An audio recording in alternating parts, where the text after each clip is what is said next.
And I'm talking to Karen Fregoso. Yes. Sorry, Fregoso. Yeah, Okay. Fregoso. Sorry. No, And Fregoso. Oh. Oh, Fregoso. So. Okay. I'm so bad with names and That's a little okay. bit of hearing. But with this allergies, I really do have a little. But so you have how many children? I have one. One? Yeah, I And- have a 4-year-old. 4-year-old? Yeah. And so that would mean that you had your baby during COVID. I did. I had Luca during COVID in right when they weren't letting people in. So it was like when they really didn't know what COVID was. So did you so was your partner, anyone allowed in, or a family member? Did you have anyone there to like hold your hand while you're pushing? No. I had a C-section. So I had a C-section and no one was allowed in the room. So it was just me. Luca's dad was, he was like in the aftercare room. Like, so like after you're done having the baby, he was there. But he wasn't even allowed to, like, since my son was in the NICU, he wasn't even allowed to be in, like, to see him. I was the only one allowed to see Luca for the first 7 days. They never let anyone else in the NICU? Like, usually they let both parents. They didn't? He wasn't allowed. And we were married, too, so it's not like it was anything like that.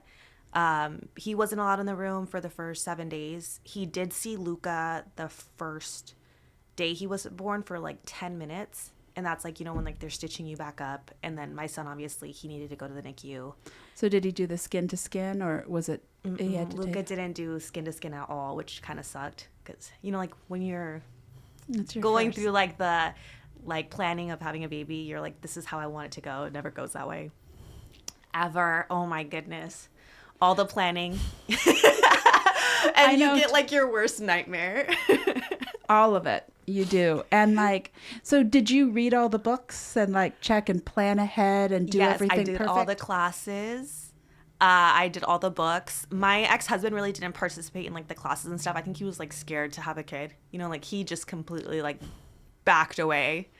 But yeah, I did the classes. I took as many classes as I could because I'm not really good at reading. I did read some books of just like trying to figure out what, like the birth plan, all that stuff. I wanted a doula. Like I was like crunchy. Did you get a doula? No. Okay. Because I had mine in June of COVID, and they allowed one doula if you wanted. Like you were allowed your partner and like one birth professional. Oh my God. No, we weren't allowed to have. They were like, I don't even know if your partner can come. That's the conversations we were having like at the last couple of doctor's appointments we're not sure. Did you look at having a home birth to make? I did, but I'm so glad I didn't. Yeah. No, I'm not. I looked at it the same thing because I was 6 months pregnant. You were a little further when COVID hit and they were not letting partners in. And I'm like, maybe I should have the baby at home. Yeah. I wanted my mom there. Yeah. And my first was a C-section, an emergency C-section. And my husband's like, I don't care if I'm here or not. You are not having the baby at home. Yeah. We are not destroying our living room. Yeah. No, don't do it.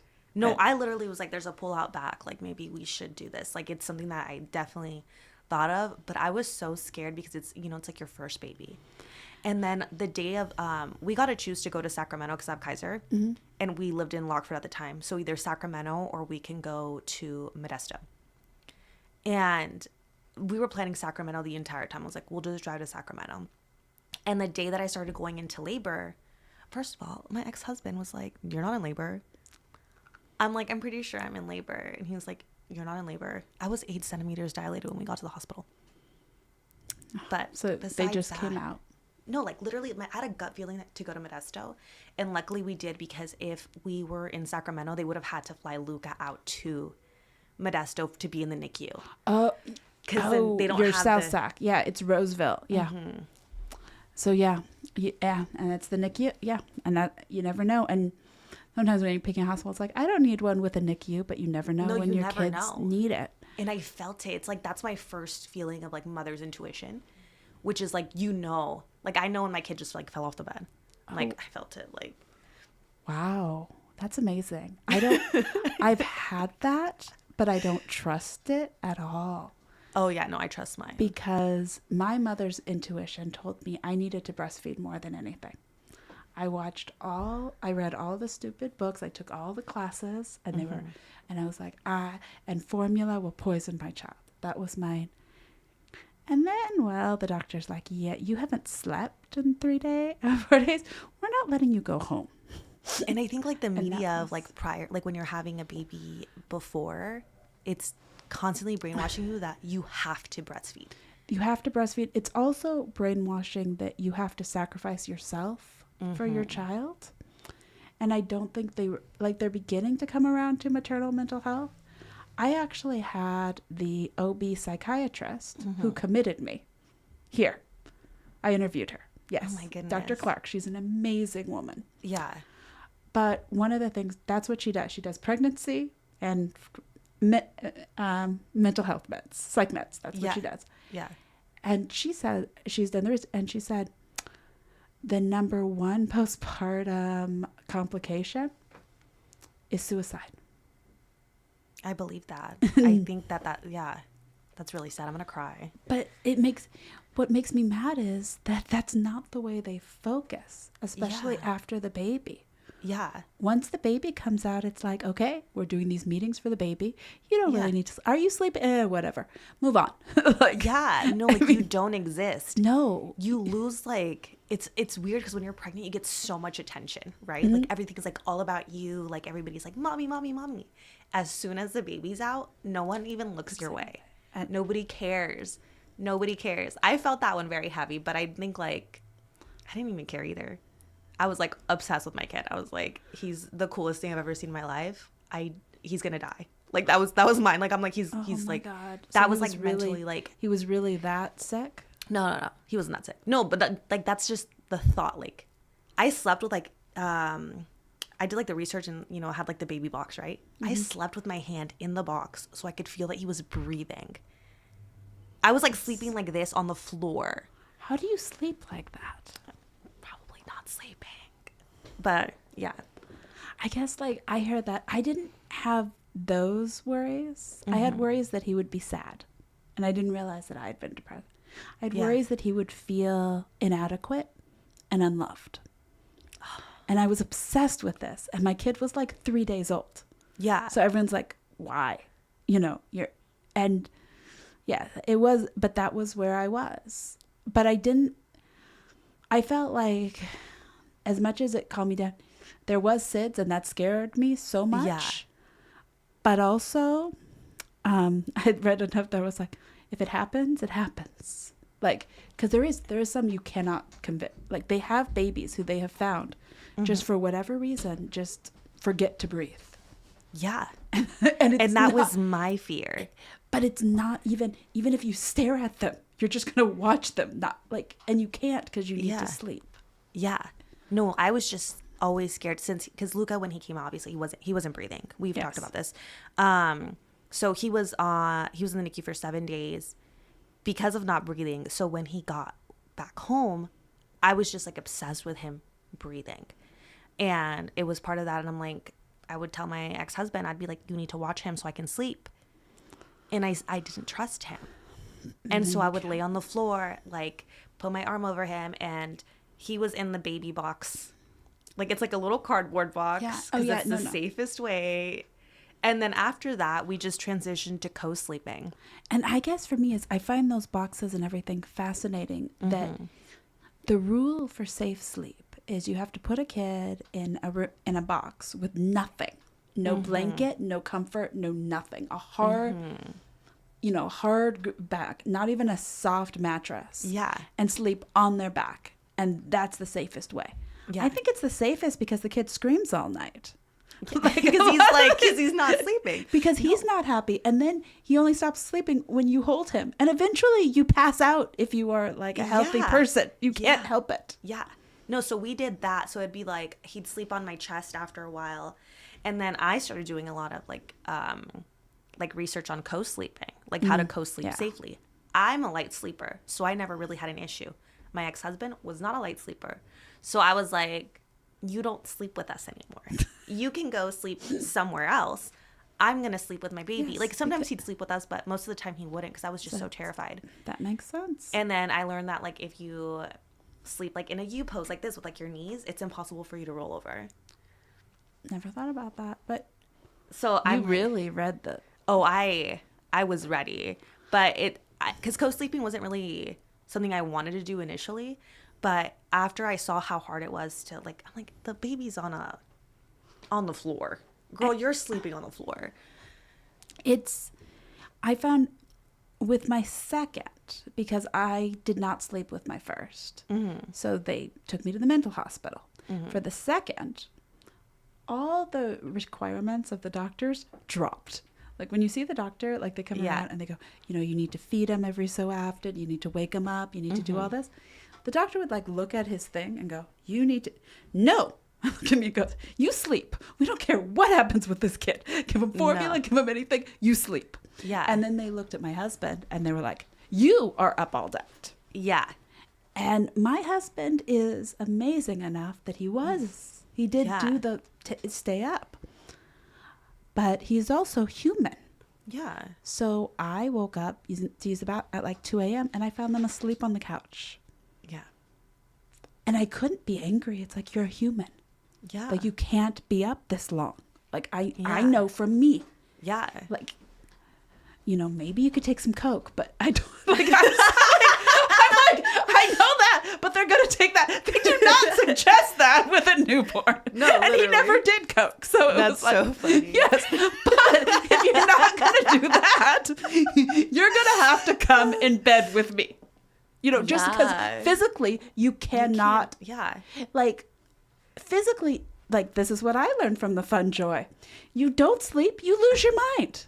Yeah. It's not like there is a joking kind of, you have a new baby, oh, I never sleep. It's like, yeah, but you didn't die, so there was some sleep. There was some like, sleep, if you don't, like, the U.S. military actually tested people like, for their army to see what's the minimum amount of sleep till they die. And your infant doesn't care. It's like, I will, and if I'm calling, I will cry past that. Yeah. Like without any. No, literally co-sleeping. And I am like every parent is going to be like, don't say that, blah, blah, blah. Co-sleeping saved my life. Completely. I did not sleep until I started co-sleeping, which was at about 3 months. My kid was big. He was 10 pounds. Most doctors, at least a couple doctors I've talked to, like honest, are kind of like, yeah, we kind of know our people they lie to us. Oh, no, I told my doctor, I was like, I'm co-sleeping and I'm doing it as safely as I can. And I'm like, and that's that. And I think. And that's good that your doctor was okay. A lot of moms just lie because they give them all the information. It's like, no, we're not doing it. But at the end of the day, you have to do what's like safest for yourself and for your child. And I think like for me, the safest was to co-sleep. Having to stop co-sleeping with like a 3-year-old, 4-year-old. Me, I co-slept a little bit too. I just stopped sleeping with Luca. He's turning 5. Maybe 4 months ago, we stopped co-sleeping. This is the one negative to my other one being in. Yeah, so Theo's still in our bed. Like we start him off in his bed. And he ends up in yours. But about midnight, 1 o'clock in the he knows, actually. I swear he knows how to time it. He knows that if mommy and daddy are totally asleep, we are past the point of fighting. Oh, yeah. And he knows this. And then he sleeps sideways and he kicks. Oh my God. Like that long. kick. And they kick that like that part right here. And so now my husband gets kicked out of the bed. Oh, and he's not thrilled with it. And Theo's like, I'm like, why do you do? He's like, Mommy, I just want to be there because I love you. I know. And they always pull the love. Knows how to do it. Oh gosh. He's like, they're like the little eyes where they're like, Mommy, but I just love you so much and I want to be with you all the time. And then you're just like, okay. I had to lock the door because I have no self-control. We got a lock on the door, actually. A little. He screamed for 2 hours straight, pounding at it. And then and then once I ignored and found him asleep in the door frame, yes, and it broke my heart. And that was when he won. Yeah. I don't know when I'm ever getting him out of my bed. I've heard that they'll just grow out of it. I couldn't do that. I like really motivated myself because I didn't want to stop co-sleeping. I was pressured by society, but he also, his mood improved so much more with him sleeping by himself. That's a good thing. I'm glad. Like, I was sleeping better. He was sleeping better. And once I saw those changes and other people were seeing those changes, I was like, okay, we did the right thing.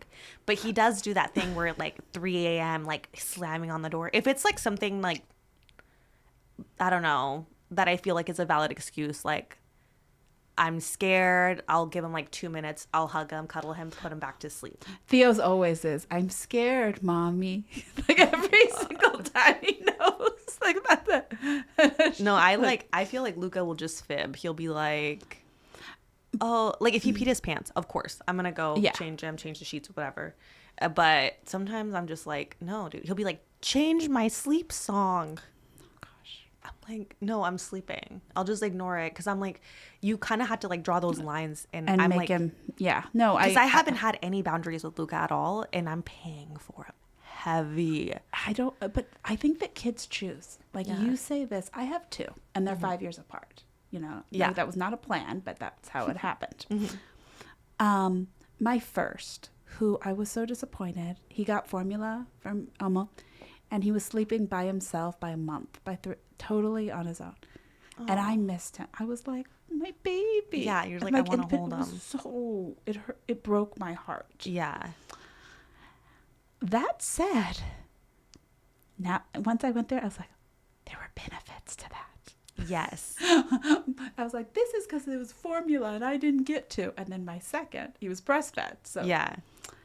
And like, but these are his choice. They're their choices. There's also their personality. Yeah. Like, and my older one accepts boundaries. He's a lot like his dad. Yeah. He's very computer oriented. He could read the books of Legos and put those things from 3. He could just see it and just do like thing for 15-year-old, you know.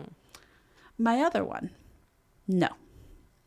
He's like, I want that one. You make it for me, mommy.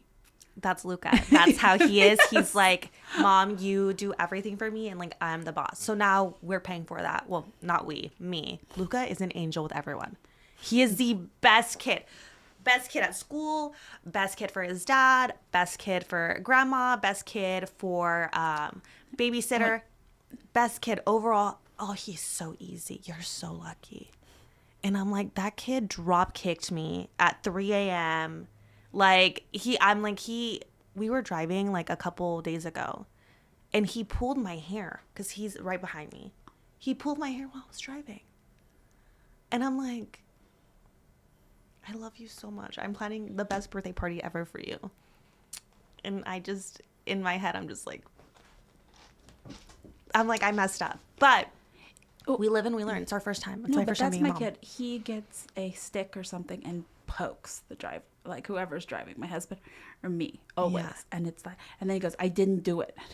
Oh my God, the fibbing. But then my kid, he and they just start screaming constantly. I've made it into a stand-up sometimes, and they tease me that some people are like, oh my God, did you? But it reminds me of that time. There was a lady who drugged her kid and drove off the like an overpass or like a bridge. The ocean. Yeah. And I'm like, I could never do that to my kid while they were sleeping. Also, what's the dosage? Because my kids will start screaming together, drive off a cliff, together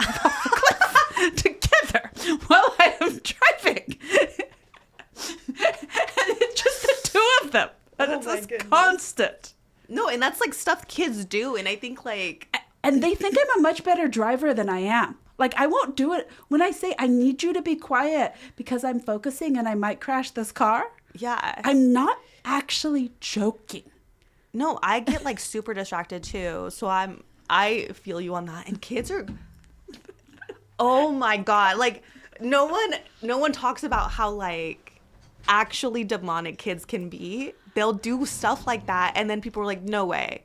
Or it's like your fault like of parenting. And I'm like, no, every kid is like that. Every kid does some weird shit. It's a mixture of everything. Like, yeah. I do think. Like, I think that, yes, they're humans. They're separate people. And now that our kids, like you and me, both did this, you read tons to deal with the infant stage and how to make them, what books to read and what activities and how they need to eat, no salt and no and try and expose baby them to led smells weaning. Yes. Give them peanut butter at 3 months, like so they don't have like a peanut allergy. You and I both have done all of this. And then what happens is they become their own people. Yeah. And they have their preferences, whether you like it or not. Yeah. And you just, it is interesting, but it's like, at least for me, it's taught me I don't have that much control. Yeah. Yeah. Like, no matter what I do. Yeah. You can be like this is something that my mom pointed out. She's like, do you notice that you kind of took time to spend with Luca this entire time up until he's 5? I've worked less. I've spent like so much time with him. And Luca will sometimes be the worst behaved child in like all the groups of like the moms that went to work and left their kids, you know, like with a nanny and stuff like that. And I didn't do that. Like Luca's barely getting babysat now. And I focus so much on him that I'm like, to a fault, that was also a mistake. Because there's the moms that left their kids with nannies like all day who didn't, you know, take that time. And their kids are like excellent. And the benefits they have, by the way, you don't know one way or the other what's going on. Yeah. But the benefit too is that I don't think people talk about is it helps you economically. It gives you financial independence. You know, they say mom, you know, someone should be home with the kid all day. It's like you're totally dependent on your spouse then. Yeah. Something and you lose, you know. Yeah. Or, you know, the parent. And those are pros and cons, and it depends on who you get. Yeah. Like, it's not. Like, for me, I've been working the entire time. It's just a matter of, like, how hard I was working previously. Like, before I had Luca, I was working, like, 12 hours a day. Plus, I would, like, do Uber and Lyft because my ex-husband wasn't working. So I was, like, the main provider. So at the same time, like, me having Luca, like, I learned more about myself because now I had that time. To really get to know this little human that I created, and also get to learn about myself because I had been working from the age of like 11 at the flea market until 25 when I had Luca. Wow. And it was the first time I ever had like off time, you know, to kind of just like step back. And I'm like, wow, I've made a lot of mistakes. First one, your dad. Everybody makes mistakes, and you make that mistake too. I remember they always told us, don't get married young. You know, like I grew up in the there was the Teen Mom show, you know, that showed like how crazy having a baby. They're broke. The guy leaves. The mom has to work. Isn't this? And then you know what? I got older and realized my friends who met someone at 35, same thing. Yeah, exactly. So it's having the kid. Like it's expensive. Yes. The baby is expensive, time consuming. And works hell on your body. Yeah. If you do it at 15, you get to save for money on fertility treatment. Yep.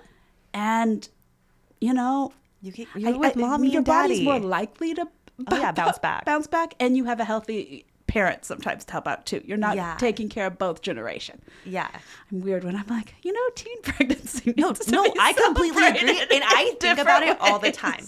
I'm like, wow, if I was like 17, 16, 15 when I had Luca, oh my God, how old would he be now? I am turning 30. He'd be like 15. I'd be done. And I'm like, I feel great now at like this age. I'm 29. I'm about to turn 30. And I'm like, I feel amazing. If Luca was 15, that would be so sick. I've thought of that. In my particular, I had zero idea that having a baby would do what it did for me. I met my husband when I was 25. We got married 2 years later.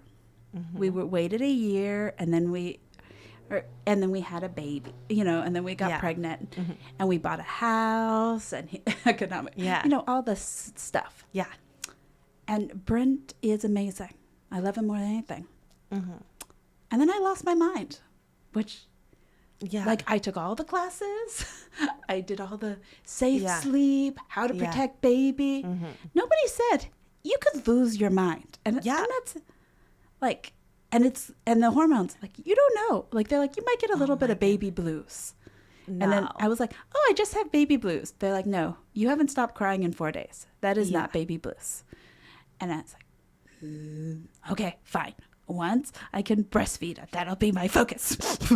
No, yeah. I did the same thing with like the breastfeeding where since Luca was in the NICU, I couldn't like put him on the breast. My breast. So it's even more painful because you had a C-section. Because I remember I had a C-section with my first, and the nurse just came in when I didn't know, and she just picked it up and put him directly on my chest, right on where they cut my stomach open.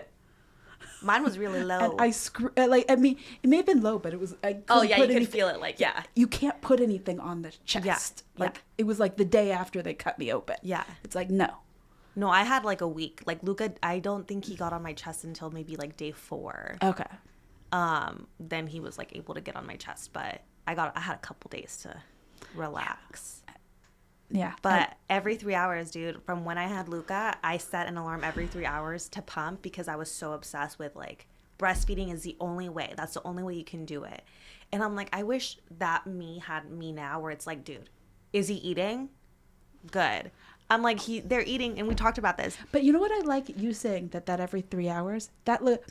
When I went to Heritage Oaks, I was requesting. I was requesting it. I did 6 hours, but I was like, I need it right now. Like I was waking myself up in the middle of the night for this. I was into pumping the whole time, and they're like, this is a sign of her mental illness. She is obsessive. This is the sign of bipolar. And I'm going, but every single new mom I know does that. No, and they tell you to do that. Thank you. They tell you to do that. Every doctor's like, how do I look at a camera? Which camera am I looking at? I don't. Every doctor tells you every 3 hours. Yes. It's not true. Do not listen to that. Doctors, full of shit. Full of shit. Every one of them told me every 3 hours. I did not need to do that. Luca slept through the night when we started co-sleeping. One of the things, they told me this too. They said, what I was obsessed with not giving my kid formula because they said that the sound of my kid crying is what will motivate my body to create milk. You know, don't let your kid starve just so that you can make milk. Yes. Don't do it. Yeah. Just let it happen. And by the way, they never opened up to the fact that when you actually calm down, it comes. Yes. But if you don't sleep, you put on those 3 hours, you pump obsessively, you watch the clock.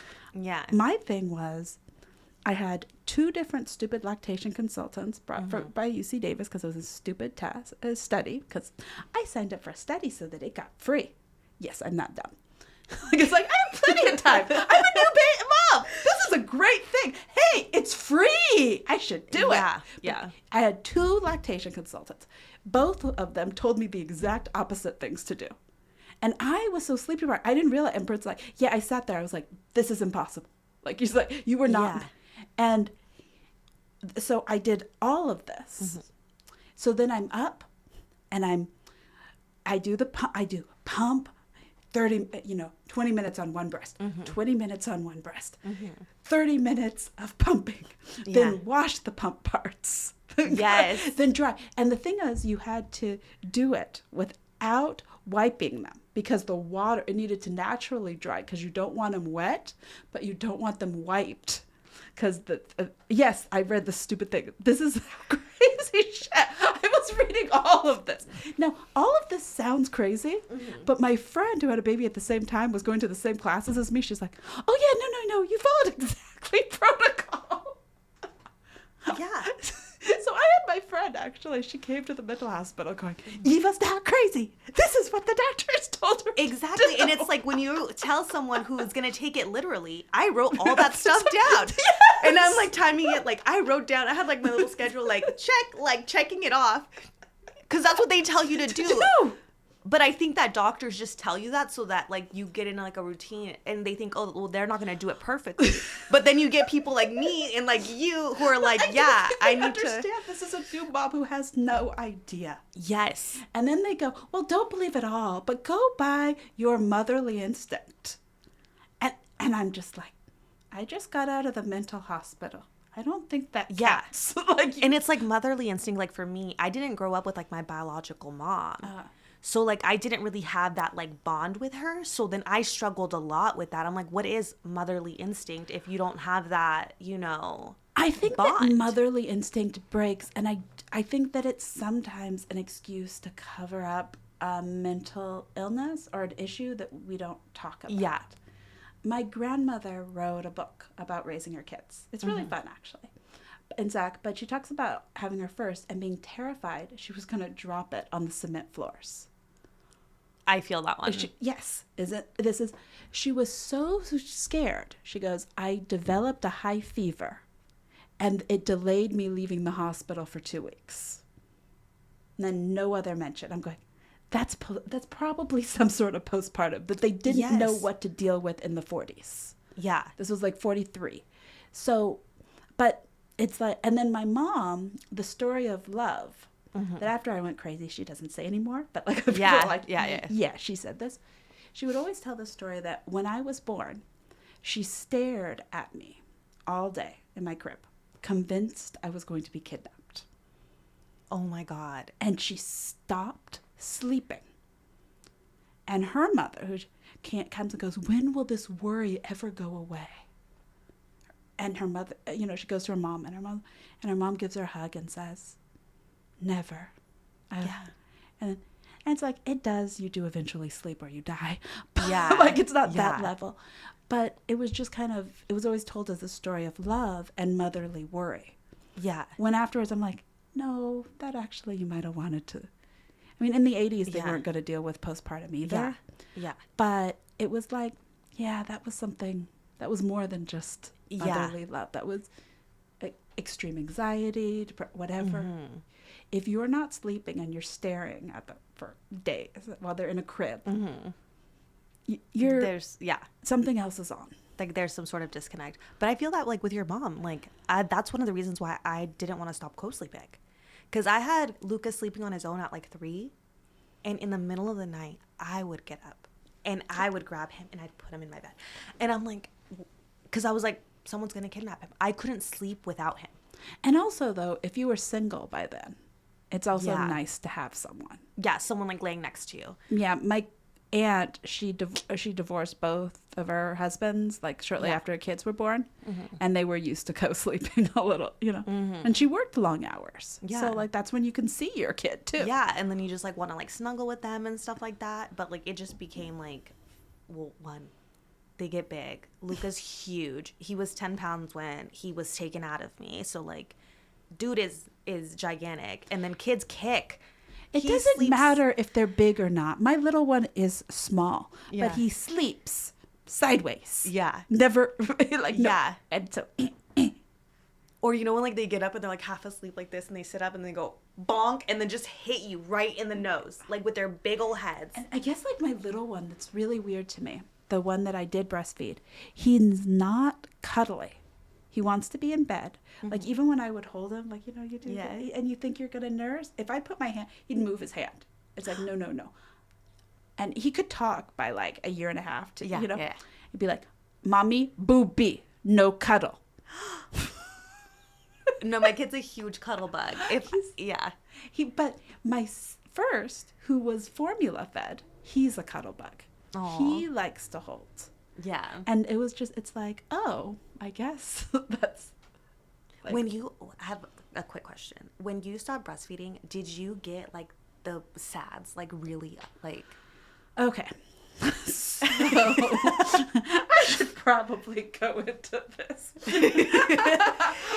Because no one told me that like after you quit breastfeeding, you can get SAD.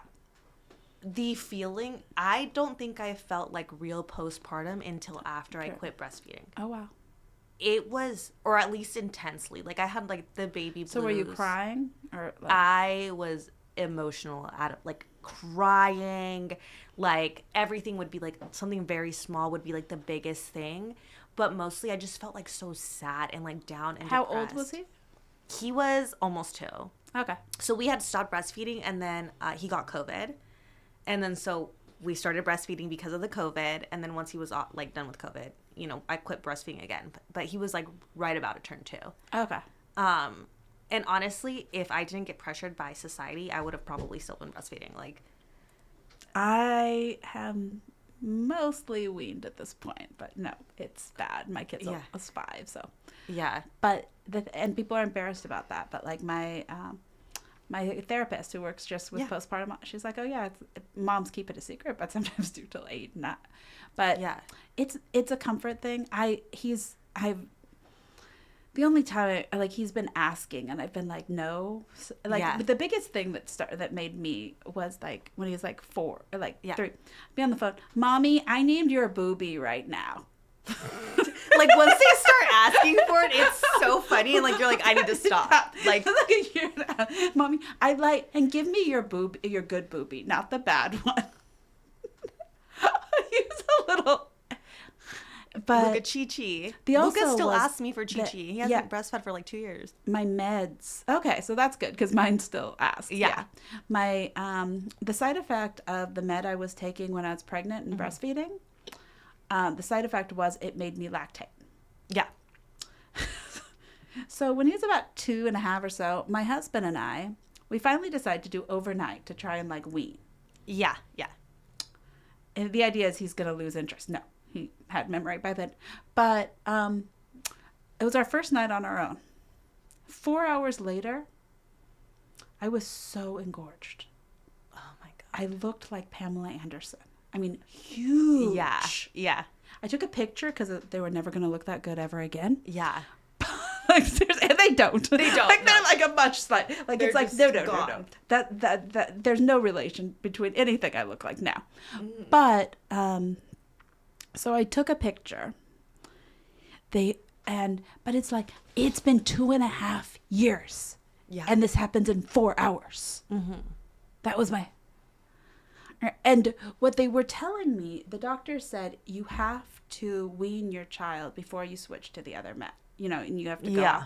And I was like, okay, you need to switch me because I cannot wean my child when he's chasing me, screaming booby through the damn house. Yeah. And I am leaking.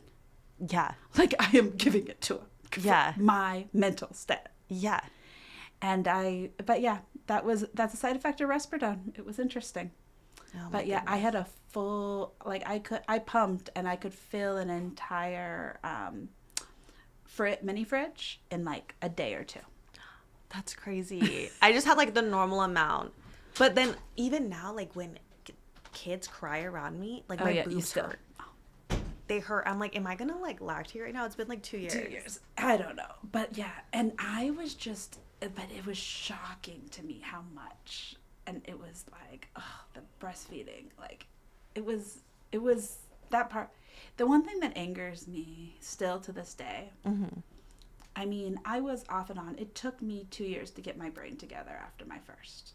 It took 2 years. I was in the hospital 5 times, 3 in the first 2 years.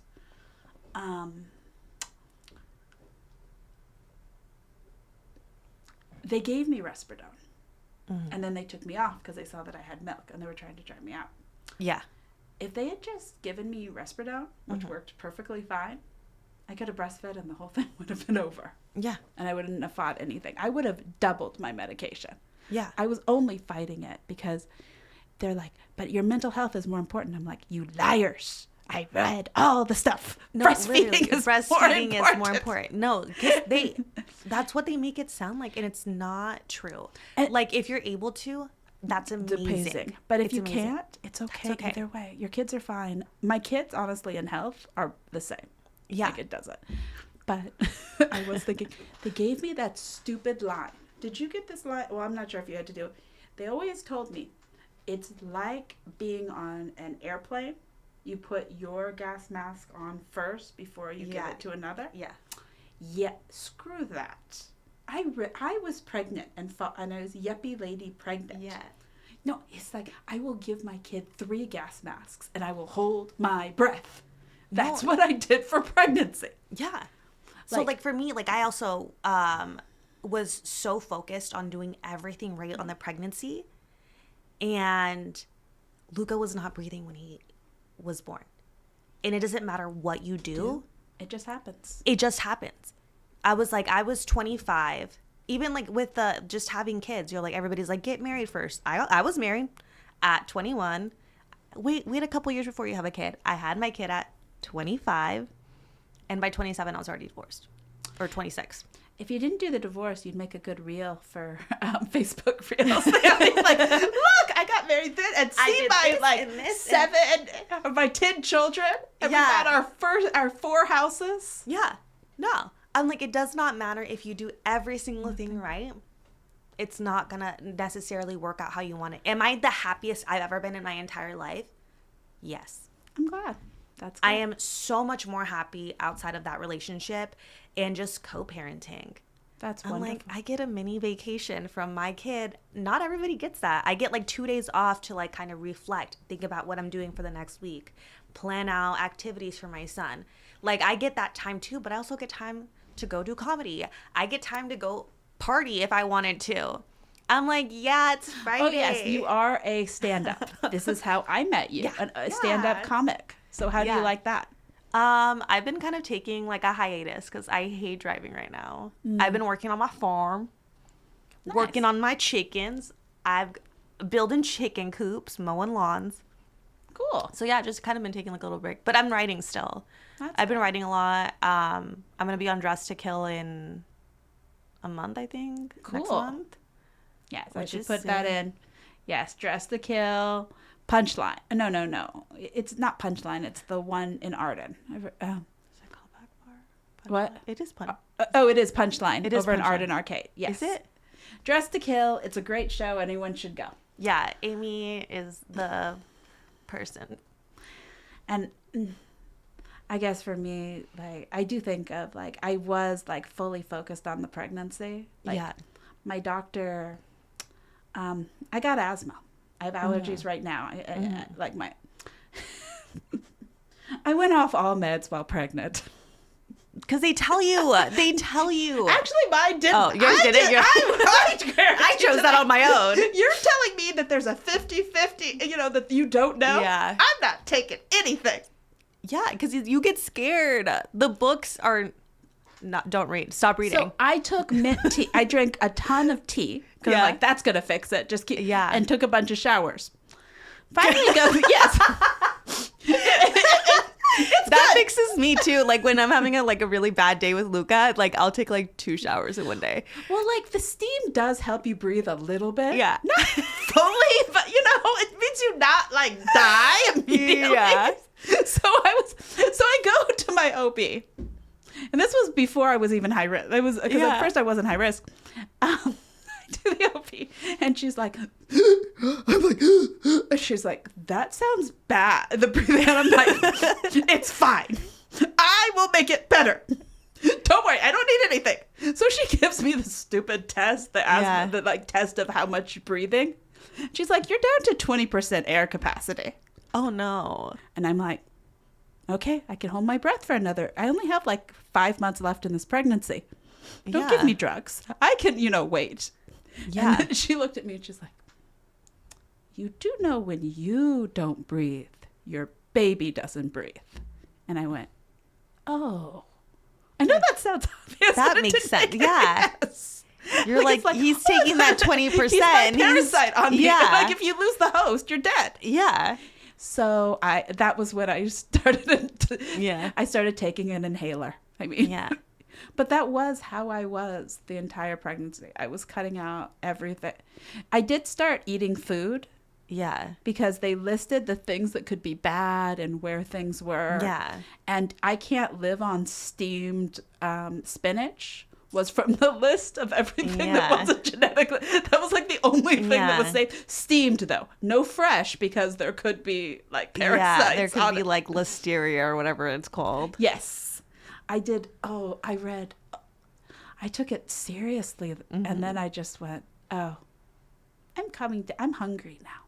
Yeah, and then I started eating sushi. Oh my God, it's like and then you always go to the extreme. But like the sushi too was. Right before we got married, right before we decided to have a baby. I am bougie. I'm just going to... Brent's dream was to go and take me to Japan. He's a nerdy white boy. Oh, yeah. So, Same. Yes. So he's and so we went to Japan. And everybody ate sushi there. Pregnant women, everything. And so I'm like, if they can do it, I guess I can do it too. Yeah, and there's also like so much stuff to like that they scare you with, but it's like the food here in the U.S. is like bad as it is. Well, the fear on sushi and a lot on raw food is listeria. Yeah, more, like there's the issue on mercury, but that's just how much and anything. Yeah. But it's the listeria that they're worried about. Listeria is in everything. It is in spinach. It is in, and because I still get these stupid things going. Watch when you're pregnant. This could do this. And pictures of like sick babies. Like, this is what listeria put. And I'm going, don't eat sushi. And it's like, I'm a nurse and I've seen the badness. It's like, yes, it can cause miscarriage. So can everything. Yeah. Shush. Yeah. If according to you, they need to cut out eating, which is not the best. Yeah. No, and if you're just like listening to everything, it's not good. It's not good because that in itself is bad. I started going through like what's in my shampoo, what's in my soap, and then you get into that crazy clean thing that I'm not. Yeah. But then I start reading and going, well, if I do this, the chemical's worse than the disease. Yes, yes.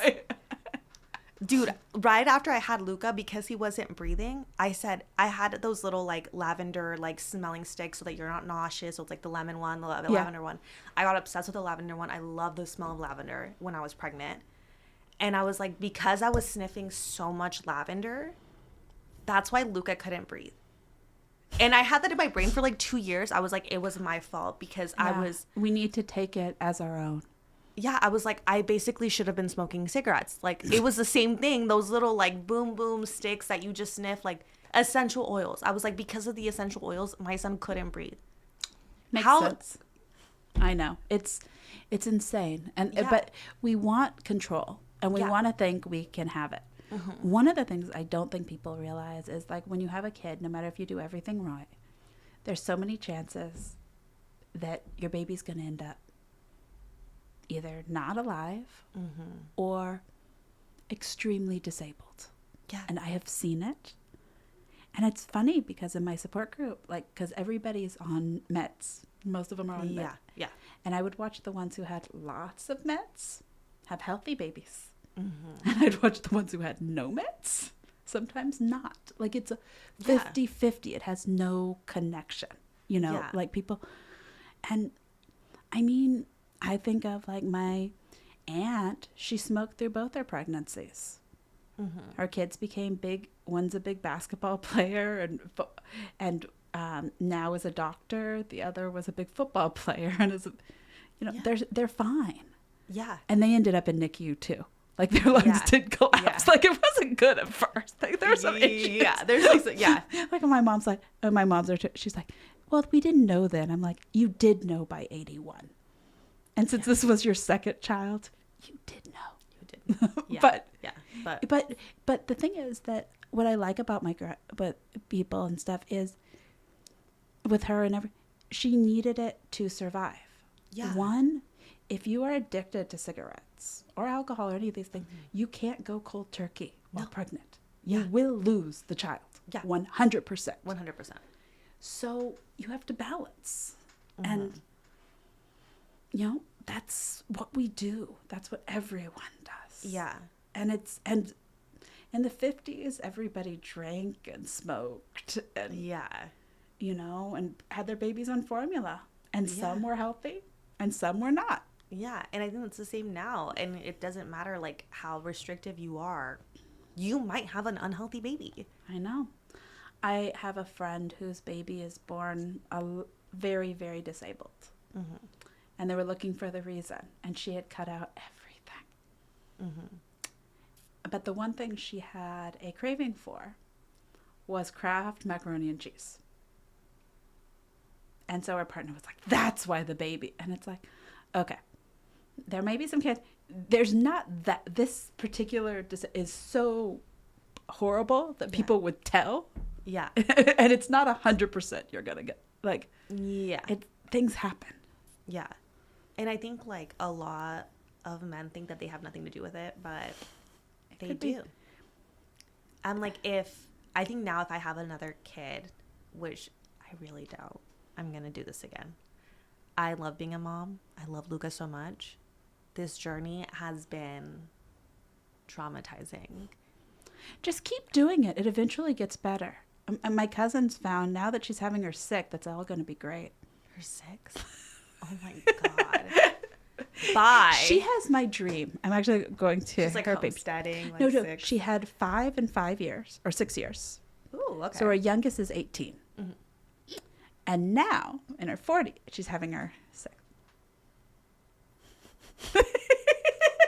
That sucks.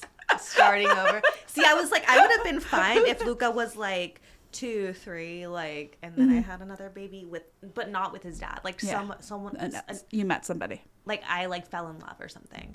I think I would have been more open to that versus now I'm like, Luca's 5 already. He's gonna be like in first grade, and I'm like kind of free a little bit. Or not first grade. He's gonna be in kindergarten. You'll start it over, but there is something to say for starting it over. I will say, for me, I mean, I'm almost 40, and oh God, do I want another baby? Oh my God. My youngest is going into kindergarten, and I have this real desire that it would be twins. I wanted twins when Luca was born. Yeah, I wanted twins on the first. I have them. They run in my family, but I'm glad I didn't because I couldn't handle. But it's my dream and it's my husband's nightmare. For twins? For another one, period. He's like, he wants to be done. He just... No, I am done with Luca. 2. Like, I think if I want to have another kid, if that's like something that's appealing to me, I'm going to probably go the adopt route or foster care route. But I don't know if I could do it again. My pregnancy was great, though. I had, like, the perfect pregnancy. How did you have so much complications, considering that you had the perfect pregnancy? I don't know. It really did come out of nowhere. It did. You were low risk and everything. No, I was low risk and everything. Luca was, like, a week late. That's that's about the time they induce. Yeah. Like, we were about to, like, get induced. He was, like, a week late. But, yeah, no, my pregnancy was fine. I had, like... Did he swallow meconium? The poop, the baby poop? Like sometimes if you're over... Oh, I don't remember. I think maybe a little bit, but... But that would have been the not breathing, at least. No, like when I was in labor, so we get there, I was like 8 centimeters dilated. And they put the monitor and they're like, he's struggling. And then it was just like, what are we doing? And then, it's like COVID time. I'm a new mom. My mom is not there. My friends are not there. I have my ex-husband. He's literally playing games on his phone. And I'm just like, I don't know what to do. And I just remember, like, I told my ex to, like, press the bottom of my back, right? Because, like, when you're, like, going into labor, like, your back is, like, hurting. And then he was like, I don't know what the fuck you want me to do. He was very helpful. Moment... Like, my divorce didn't happen for, like, another year and a half. I knew that moment. I was like, we can't last. I was like, you can't push my back. I'm like, that's, like, bare minimum. You can't, like, hold my back for 2 seconds so that I can breathe. Yeah. And I'm like, and you're being mean. And I knew at that moment, like, that it was done. Like, that was, like, the end of my marriage right there. Thank you for talking to me. I really appreciate this. Thanks. And, I hope to come to your kid's 5th birthday. I'll bring my kids. They'll have fun. No, and be super they fun. love farms. Yeah, so. We have a little farm, so